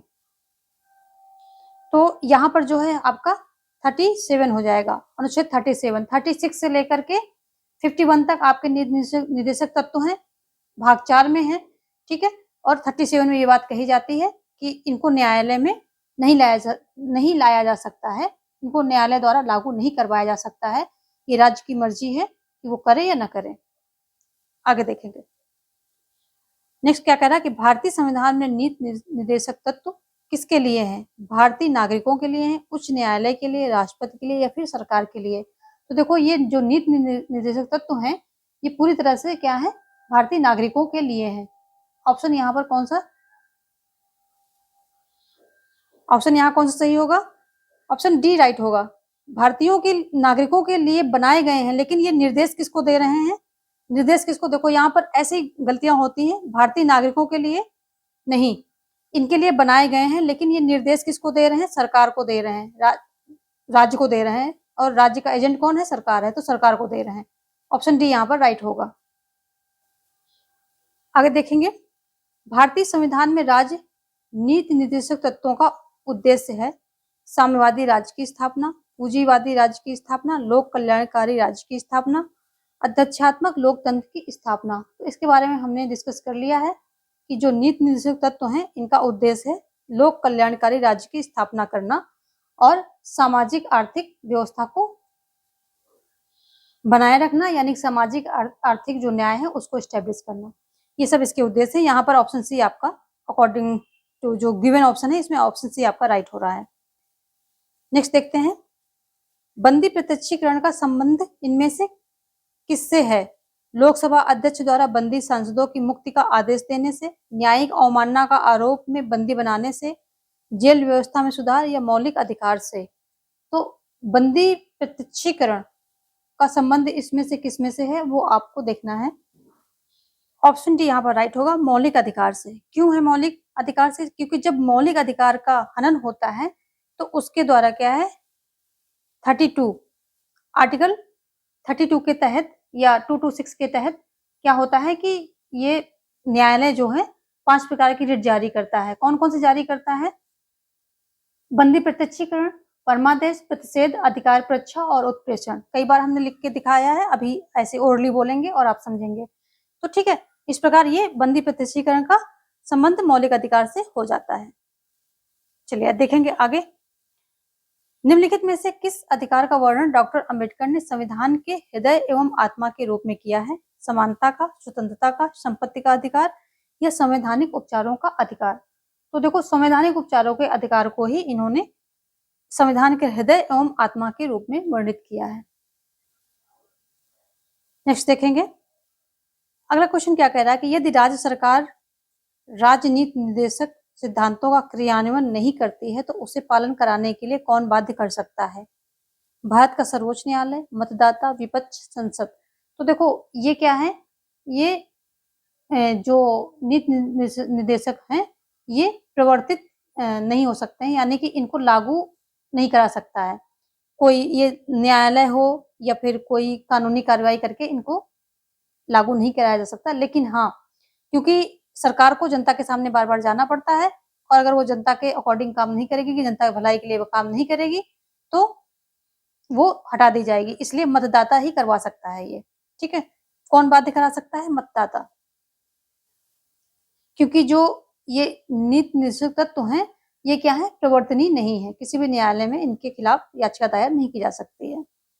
नेक्स्ट देखेंगे, इन तत्वों में कौन सा तत्व मौलिक अधिकार के अंतर्गत आता है और राज्य के नीति निर्देशक तत्वों के अंतर्गत नहीं आता है? कौन सा है? समान कार्य के लिए समान वेतन, सरकारी नौकरी में योग्यता के आधार पर समान अवसर, बेकारी जीवन यापन भत्ता, निःशुल्क प्राथमिक शिक्षा की व्यवस्था। तो यहाँ पूछ रहा है कौन सा तत्व मौलिक अधिकार के अंतर्गत आता है और राज्य के नीति निर्देशक तत्वों के अंतर्गत नहीं आता है। तो यहाँ पर ऑप्शन बी होगा, क्योंकि अनुच्छेद 16 में क्या किया गया? समान अवसर की बात की गई सरकारी नौकरियों में, जबकि जो नीति निर्देशक तत्व हैं इसमें ऐसी कोई बात नहीं की गई है। देखेंगे नेक्स्ट क्वेश्चन क्या कह रहा है। निम्न में से कौन सा राज्य का नीति निर्देशक तत्व है? राज्य किसी व्यक्ति की विधि के समक्ष क्या है? समता नहीं करेगा। राज्य धर्म, मूल, वंश, जाति, लिंग या जन्म स्थान के आधार पर किसी व्यक्ति के विरुद्ध विभेद नहीं करेगा। राज्य ने अस्पृश्यता का अंत कर दिया और उसका किसी भी रूप में आचरण विधि द्वारा दंडनीय होगा। राज्य पर्यावरण की रक्षा और उसका संवर्धन करने का प्रयास करेगा। तो इसमें जो है ऑप्शन डी आपका राइट हो जाएगा, ठीक है। जो 51 का है, इसमें दिया गया है कि राज्य जो है क्या करेगा? पर्यावरण की रक्षा और उसका संवर्धन करने का प्रयास करेगा। और पर्यावरण के अंतर्गत क्या बोला है इन्होंने कि कौन कौन से होंगे? ये वन, झील, नदी, वन्य जीव। तो वन, झील, नदी और वन्य जीव ये होंगे। ये क्वेश्चन आता है यहाँ से कि जो है अनुच्छेद 51 का के 6 में कौन सा शब्द दिया गया है? तो ये शब्द दिए गए, वन, झील, नदी और वन्य जीव, यानी पशु। ये कभी कभी पशु आ जाता है इसमें, वन्य जीव या पशु, ये चीजें दी गई हैं, तो आप ये ध्यान रखेंगे। पीजीटी में आएगा, टीजीटी में तो इतना देर में नहीं पूछेगा। नेक्स्ट देखते हैं 48 क्वेश्चन नंबर क्या कह रहा है कि हमारे संविधान के किस अनुच्छेद में पर्यावरण का संरक्षण तथा संवर्धन उपबंधित है?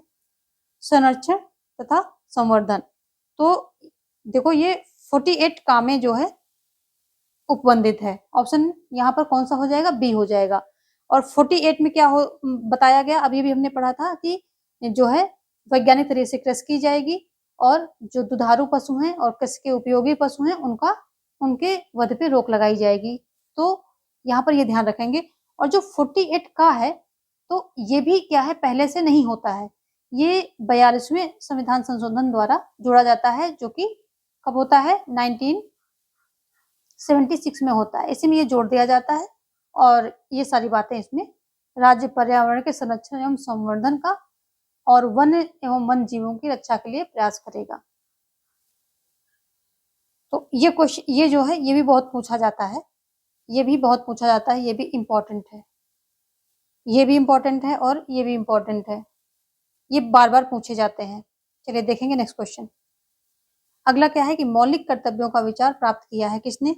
अमेरिकी संविधान से, ब्रिटिश संविधान से, सोवियत समाजवादी गणतंत्र के संविधान से, स्विस संविधान से।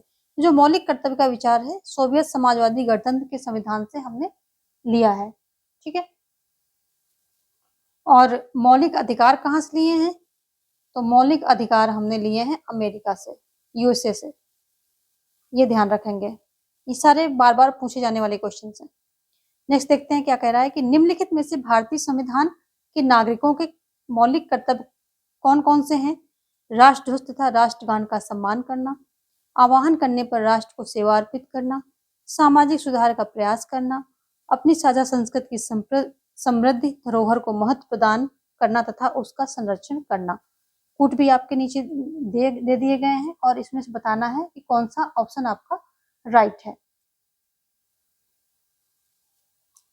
तो कौन सा मौलिक कर्तव्य कौन कौन से हैं? तो पहला हो जाएगा और दूसरा भी हो जाएगा। सामाजिक सुधार का प्रयास करना, ये मौलिक कर्तव्य आपका नहीं है तो यहाँ पर, और चौथा भी हो जाएगा। तो 1, 2 एंड 4 ये आपका ऑप्शन हो जाएगा, ठीक है। मौलिक कर्तव्यों की बात जो है 42वें संविधान संशोधन के द्वारा ये पार्ट जोड़ा जाता है। 51 का जोड़ा जाता है, भाग 4 का ये जोड़ा जाता है। स्वर्ण सिंह समिति की सिफारिश के द्वारा इसको जोड़ा जाता है। ठीक है, आगे देखेंगे। नेक्स्ट क्या कह रहा है कि भारत के संविधान द्वारा निम्नलिखित में से कौन सी स्वतंत्रता मौलिक अधिकार नहीं है? संपत्ति के स्वामित्व और अधिग्रहण की स्वतंत्रता, पूरे देश में स्वतंत्र रूप से भ्रमण करने की स्वतंत्रता, बिना हथियार इकट्ठा होने की स्वतंत्रता, किसी भी व्यवसाय का पालन करने की स्वतंत्रता। स्वतंत्रता मौलिक अधिकार नहीं है। तो अभी हमने स्वतंत्रता की बात की थी, कौन कौन स्वतंत्रता थी? तो संपत्ति स्वामित्व और अधिग्रहण की स्वतंत्रता,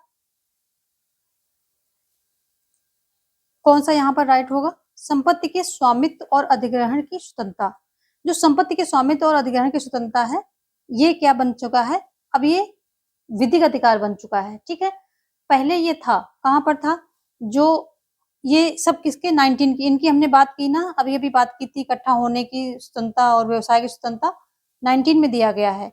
तो ये भी था 19 में, हमने बताया था 19(1) के एफ या फिर चा, हिंदी में चा कह सकते हैं। ठीक है, एफ में क्या था? हमने संपत्ति यानी फालतू हटा दिया गया था, यहाँ पर संपत्ति का अधिकार रखा गया था जो इस 19 में।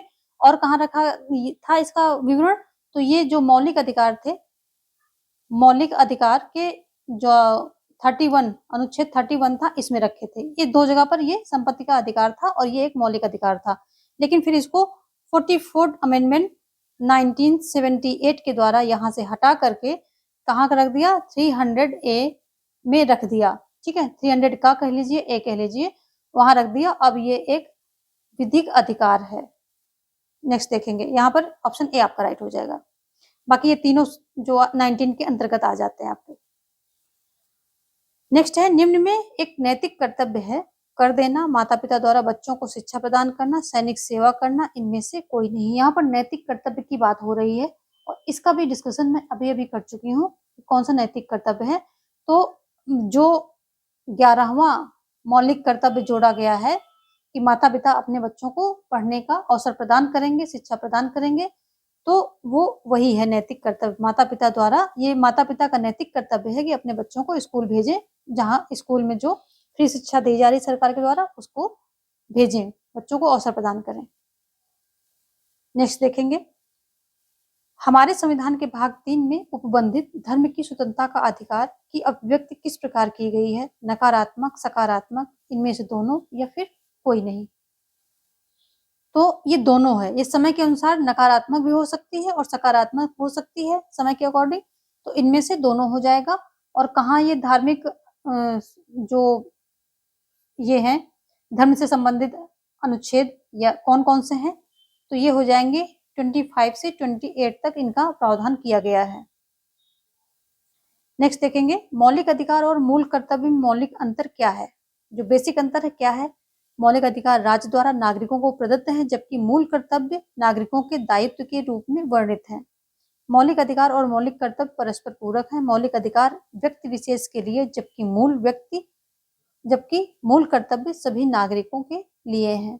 उपरोक्त में से सभी सत्य हैं। तो इसमें से देख लो, यहाँ पर जो आपका पहला ऑप्शन है, मौलिक अधिकार राज्य द्वारा नागरिकों को प्रदत्त है, जबकि कर्तव्य नागरिकों के दायित्व के रूप में वर्णित है। ये ऑप्शन यहाँ पर आपका राइट आंसर हो जाएगा। ऑप्शन ए यहाँ पर सही हो जाएगा। नेक्स्ट देखेंगे, अगला क्वेश्चन क्या कह रहा है कि निम्नलिखित में से मौलिक अधिकार और नीति निर्देशक तत्वों के बीच कौन सा अंतर सही नहीं है? कौन सा सही नहीं है? मौलिक अधिकार न्यायविष्ट है, जबकि नीति निर्देशक तत्व अन्यायविष्ट है।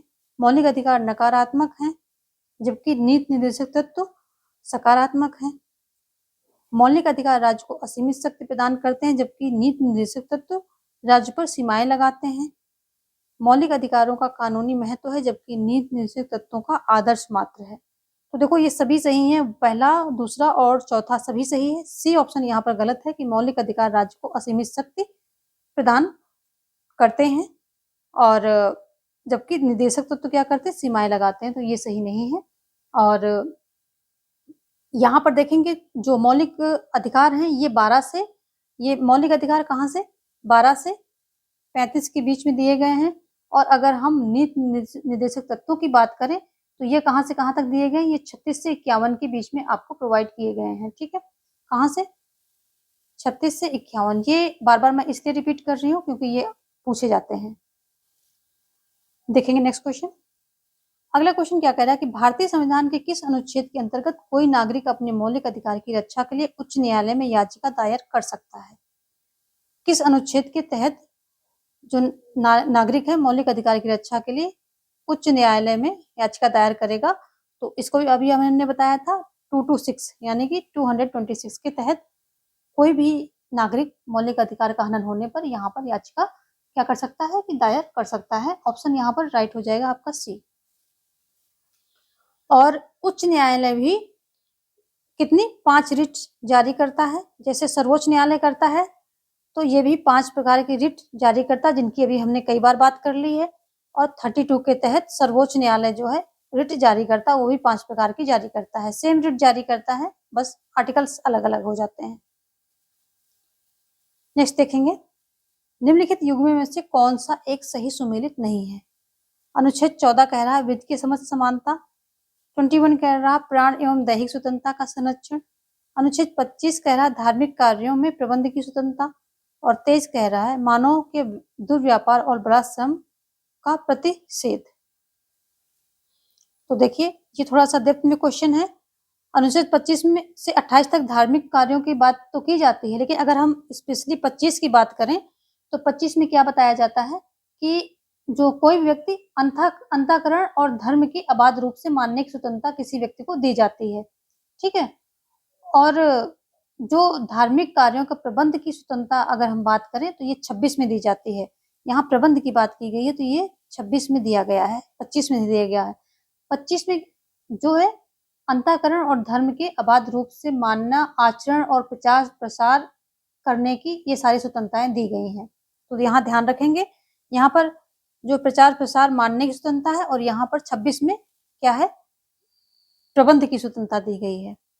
नेक्स्ट देखेंगे, बाकी सभी सही हैं आपके। नेक्स्ट देखेंगे, संकट काल में नागरिकों के मौलिक अधिकार सर्वोच्च न्यायालय की इच्छा पर निर्भर करते हैं, राष्ट्रपति की इच्छा पर निर्भर करते हैं, स्थगित किए जा सकते हैं, इनमें से कोई नहीं। तो संकट काल में जो है क्या होते हैं, स्थगित किए जा सकते हैं क्या मौलिक अधिकार नागरिकों के। ऑप्शन सी राइट है यहाँ पर। देखो भारत में क्या है 3 प्रकार की जो है संकटकालीन स्थितियों का यहाँ पर विवरण किया गया है। सबसे पहले देखेंगे 352, ये क्या कहता है 352 के अधीन जो युद्ध या बाह्य आक्रमण या सशस्त्र विद्रोह होगा उससे उत्पन्न आपात, यानी कि ये राष्ट्रीय आपातकाल की बात करता है। जो राष्ट्रीय आपात लगता है इसी के द्वारा लग जाता है 352 पे। ठीक है, 356 की बात करेंगे तो जो राज्य के संवैधानिक तंत्र अगर विफल हो जाता है किसी भी राज्य का, तो वहां पर क्या हो जाएगा, राष्ट्रपति शासन लागू हो जाएगा। तो ये कहता है 356 कहता है कि राष्ट्रपति शासन की बात करता है किसी भी राज्य में संवैधानिक तंत्र विफल होने पर। ठीक है, आगे आ जाता है 360 के अंतर्गत क्या आ जाएगा, वित्तीय आपात आ जाता है। वित्तीय आपात आ जाता है जो कि आज तक ही कभी यूज नहीं हुआ है। राष्ट्रपति शासन भी कई बार लगा है, राष्ट्रपति शासन भी कई बार लगा है। आपात जो राष्ट्रीय आपात है उसकी भी घोषणा हुई है, बट ये कभी इसकी जरूरत नहीं पड़ी भारत में। देखेंगे नेक्स्ट क्वेश्चन, मौलिक अधिकारों में महत्वपूर्ण अधिकार कौन सा है। स्वतंत्रता का अधिकार, समानता का अधिकार, संस्कृति एवं शिक्षा का अधिकार या संवैधानिक उपचारों का अधिकार। तो मौलिक अधिकारों में जो महत्वपूर्ण अधिकार है वो संवैधानिक उपचारों के अधिकार को माना गया, क्योंकि यही जो ये संवैधानिक उपचारों का अधिकार है ये बाकी के सभी जितने मौलिक अधिकार मिले हैं उनकी सुरक्षा की गारंटी देता है। और इसका उपबंध कहाँ किया गया है, अनुच्छेद 32 के अंतर्गत किया गया है। ठीक है, ऑप्शन डी यहाँ पर राइट है। देखेंगे नेक्स्ट क्वेश्चन, निम्न में से कौन सा राज्य का नीति निर्देशक सिद्धांत संविधान में बाद में जोड़ा गया। ग्राम पंचायतों का संगठन, गोवध निषेध, मुफ्त निःशुल्क कानूनी सहायता, सामान्य नागरिक संहिता। कौन सा जो है बाद में जोड़ा गया है, तो इसके बारे में अभी हमने चर्चा कर ली है। जब रिलेटेड क्वेश्चन आता है तो मैं काफी कुछ बता जाती हूँ और आपको अगर व्याख्या ध्यान से सुनी होगी तो आपको पता होगा। ऑप्शन कौन सा हो जाएगा? सी हो जाएगा। मुफ्त निःशुल्क कानूनी सहायता, ये कब जोड़ा गया था? 42nd अमेंडमेंट जो हुआ था उसके द्वारा जोड़ा गया था, और कब था? 1976 में होता, इंदिरा जी के टाइम पे। ठीक है, चलिए देखेंगे नेक्स्ट क्वेश्चन। अगला क्वेश्चन क्या कह रहा है कि राज्य के नीति निर्देशक तत्वों के संबंध में निम्नलिखित में से कौन सा कथन सही है? कौन सा सही है? इन्हें आयरलैंड के संविधान से लिया गया है, इन्हें संविधान के भाग 4 में शामिल किया गया है, इनका उद्देश्य प्रजातंत्र को सामाजिक और आर्थिक आधार प्रदान करना है, राज्यों को इन्हें अनिवार्य लागू करना होता है, सब तत्व गांधीवादी विचारधाराओं से प्रेरित हैं। तो यहाँ पर जो है 5 सेंटेंस दिए गए हैं, इनमें से आपको जो राइट आंसर है वो चूज करने हैं, और राइट आंसर यहाँ पर हो जाएगा, कौन हो जाएगा? तो देखो यहाँ पर आयरलैंड से लिया गया है, भाग 4 में शामिल है, और प्रजातांत्रिक सामाजिक आधार प्रदान करना, ये तीनों सही हैं। अनिवार्य रूप से राज्यों को इन्हें अनिवार्य रूप से लागू करना है, ये गलत है, और सभी गांधीवादी विचारधारा से प्रेरित है, तो ये भी गलत है। देखो जो नीति निर्देशक तत्व हैं इनको समाजवादी, गांधीवादी व उदार बौद्धिक सिद्धांतों में बांटा गया है। कितने सिद्धांत हैं इसमें? 3 सिद्धांतों में बांटा गया है। कौन कौन से? एक है समाजवादी,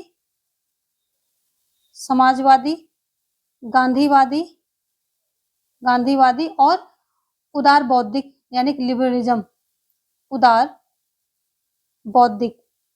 ठीक है, इतने भागों में बांटा गया है, जिसमें से गांधी जी के कुछ हैं, कौन कौन से हैं? 40 है, 43 है, 46 है, 47 है, 48 है, ये सब गांधी से संबंधित आर्टिकल हैं, तो ये भी गलत है।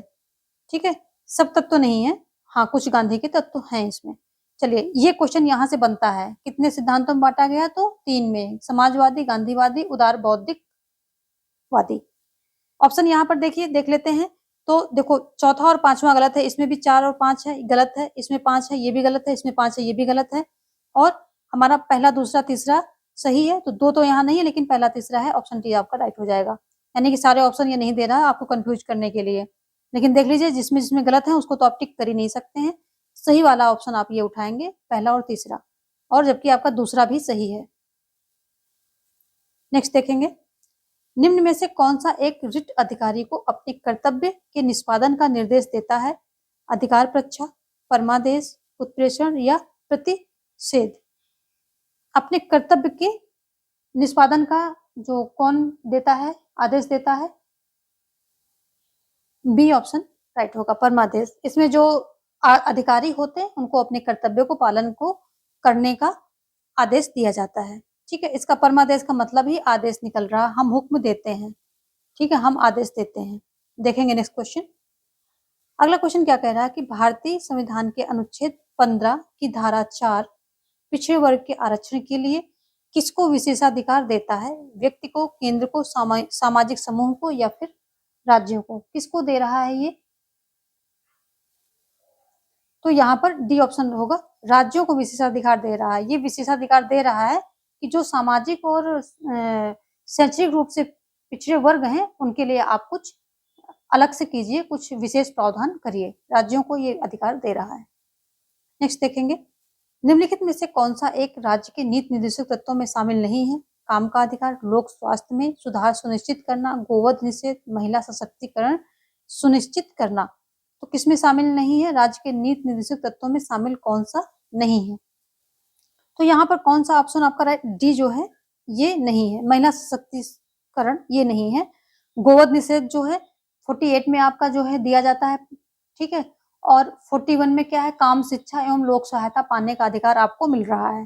तो यहाँ पर 3 ऑप्शन संबंधित है और ये नहीं है। नेक्स्ट देखेंगे, निम्न में से कौन सा वाद मौलिक कर्तव्यों से में संबंधित है? केशवानंद, गोलकनाथवाद, मिनर्वा मिल्सवाद या रामचरणवाद? इसको अभी हमने दूसरे ग्रुप के रूप में देखा था और उसमें भी सेम चीजें आई हुई थी, तो कौन सा वाद नहीं है ये आपको देखना है यहाँ पर। तो यहाँ पर ऑप्शन डी होगा, रामचरणवाद। ठीक है, ये जितने वाद हैं, केशव, मिनर्वा मिल्स, गोलकनाथवाद, ये मौलिक अधिकारों से संबंधित है। ये तीनों किससे? मौलिक अधिकारों से संबंधित हैं।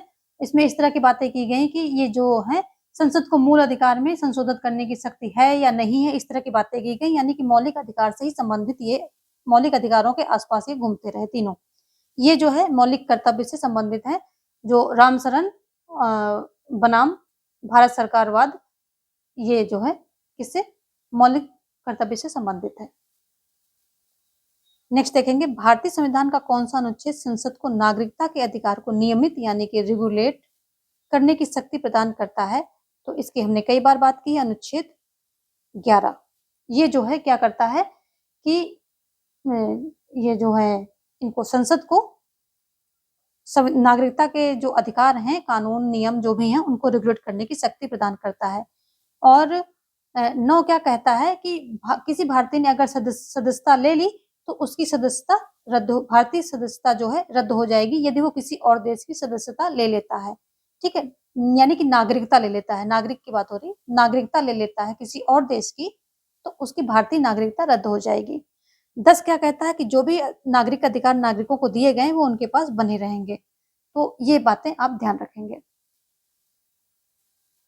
और इसी के तहत क्या हुआ, जो ये आता है कौन सा, ये अधिनियम आता है, भारतीय नागरिकता अधिनियम 1995। ठीक है, भारतीय नागरिकता अधिनियम 1955 इसी के तहत आता है। ठीक है, चलिए देखेंगे नेक्स्ट क्वेश्चन। अगला क्वेश्चन क्या कह रहा है? अगला क्वेश्चन कह रहा है कि संविधान का कौन सा अनुच्छेद भारतीय विदेश नीति से संबंधित है? विदेश नीति से संबंधित है, इसकी बात हम कर चुके हैं। अनुच्छेद 51 है, 60 है, 312 है या फिर 380 है। तो देखो ये अनुच्छेद 51 है जो कि भारत की विदेश नीति से संबंधित है। ऑप्शन ए यहाँ पर राइट हो जाएगा। और इसमें कहा वही अंतरराष्ट्रीय शांति एवं सुरक्षा का संवर्धन, गुटनिरपेक्ष नीति, पंचशील सिद्धांत और यूएनओ का समर्थन, ये सब जो है विदेश नीति के आधार स्तंभ होने चाहिए, ऐसा इसमें बोला गया है। नेक्स्ट देखेंगे, किस संवैधानिक संशोधन ने राज्य के नीति निर्देशक सिद्धांतों का विस्तार किया है? नीति निर्देशक सिद्धांतों का विस्तार करने वाला कौन है? 42वां है, 44वां है या 25वां है या 45वां है? तो इसकी हमने बात कर ली है अभी अभी, आप ध्यान देखें, व्याख्या देखेंगे तो आपको ध्यान आएगा। तो यहाँ हो जाएगा ऑप्शन ए 42वां। कौन, इसमें क्या है, जो निःशुल्क विधिक सहायता की बात की जाती है, अभी अभी हमने इस पे डिस्कस किया था।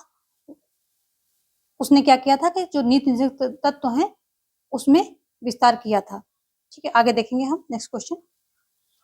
निम्नलिखित में से कौन सा समाज कल्याण की सही संरचना है? व्यक्तिगत अधिकार और सामाजिक हित के मध्य विभाज्य दीवार, व्यक्ति लोक कल्याण के विरुद्ध किसी अधिकार का उपयोग नहीं कर सकता है, सामाजिक हित और कल्याण परंपराओं से आबद्ध है।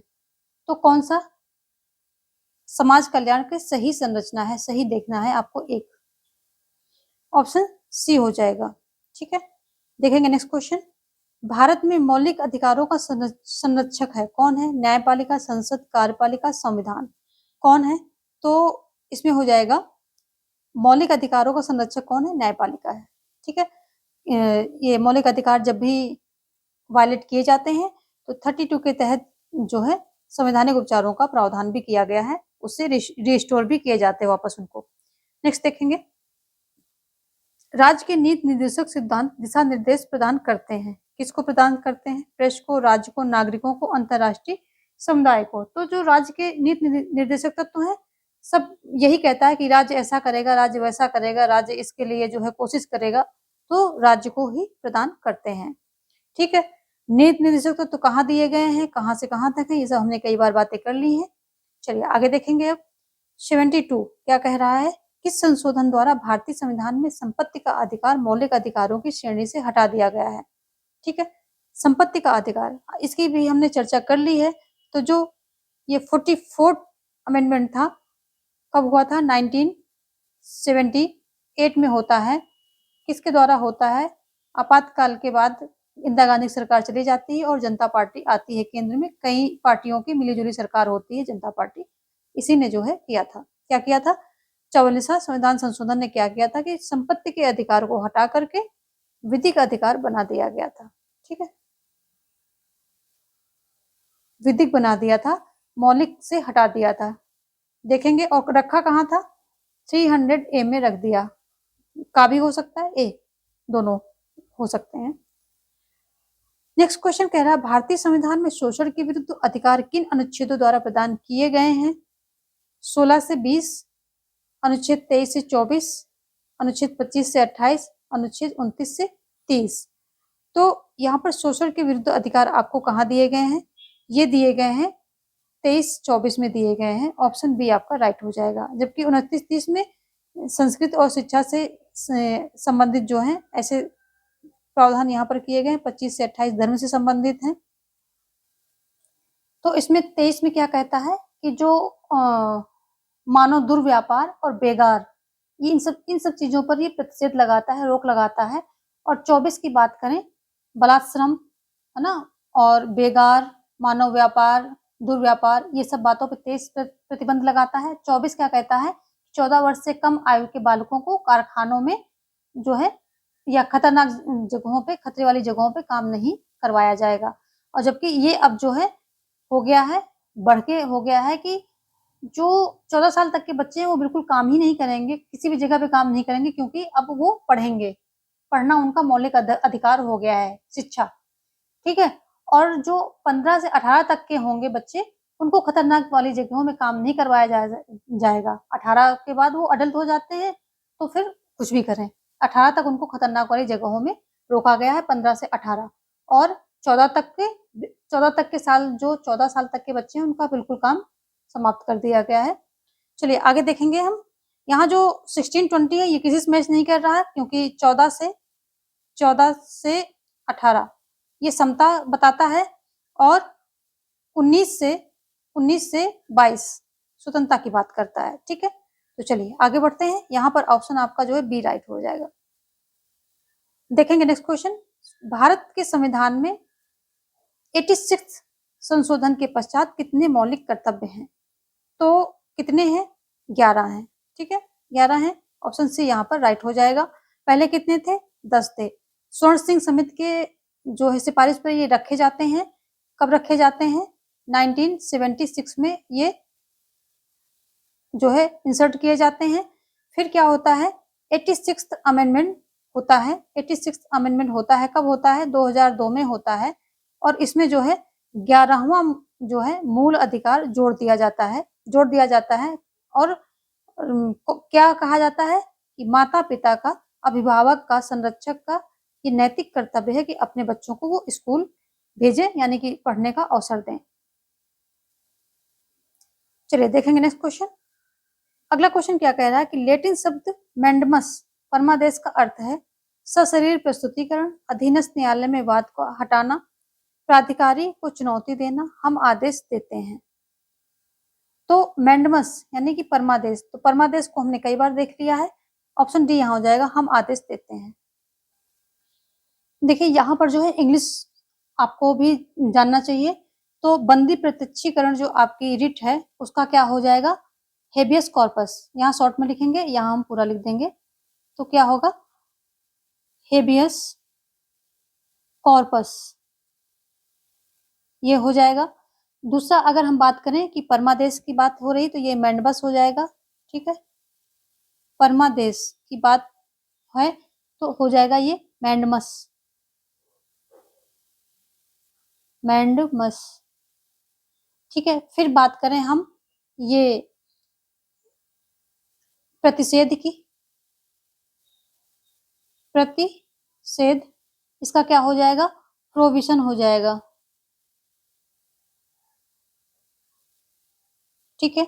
अगर हम बात करें अधिकार परीक्षा की, अधिकार परीक्षा, ठीक है, इसकी बात करें तो ये हो जाएगा को वारंटो, ये को वारंटो हो जाएगा। फिर अगर हम बात करें उत्प्रेषण की, उत्प्रेषण की बात करें तो ये हो जाएगा सर्टियोरारी, ये हो जाएगा। वारंटो को मैंने ज्यादा वैसा कर दिया, को वारंटो। चलिए तो ये हो गई आपकी 5 टाइप की हिंदी एंड इंग्लिश, ये भी आपको पता होनी चाहिए। तो आज का सेशन हम यहीं पर वाइंड अप करेंगे और आपसे उम्मीद करेंगे कि आप जो है इसको बार बार रिवीजन करेंगे, अच्छे से पढ़ाई करेंगे और इनके शॉर्ट नोट्स यानी कि बाइट साइज नोट्स जहाँ पर आपको डाउट है वो बनाते रहेंगे। और आप अपनी सेहत का ख्याल रखिए, अच्छा खाइए, नींद अच्छी लीजिए और ज़्यादा से ज़्यादा रिवीजन कीजिए और प्रैक्टिस कीजिए। प्रैक्टिस से जो भी आपके पास हैं या फिर कोई आपने टेस्ट सीरीज़ ले रखी हो या फिर आप यूट्यूब पे किसी को फ़ॉलो कर रहे हो जो कि अच्छे से सारी चीज़ें दे रहा हो, तो आप वो पक्का कीजिए, ठीक है? यहीं पर हम इस क्लास को वाइंड अप करेंगे। यदि आप पहली बार चैनल पर आए हैं, तो आप चैनल को सब्सक्राइब कर सकते हैं क्योंकि यहाँ से सारी इम्पोर्टेंट वीडियोज़, बेनिफिशियल वीडियोज़ निकलती रहती हैं और अपने दोस्तों में लाइक और शेयर भी कर सकते हैं। यदि आपको ये क्लास थोड़ी भी बेनिफिशियल लगी है, थोड़ी भी इसमें इम्पोर्टेंस आपको दिख रही है, तो आप लाइक और शेयर भी कर सकते हैं। हमारे साथ जुड़ने के लिए धन्यवाद। मिलते हैं कुछ और प्रश्नों के साथ। जय हिंद, जय भारत।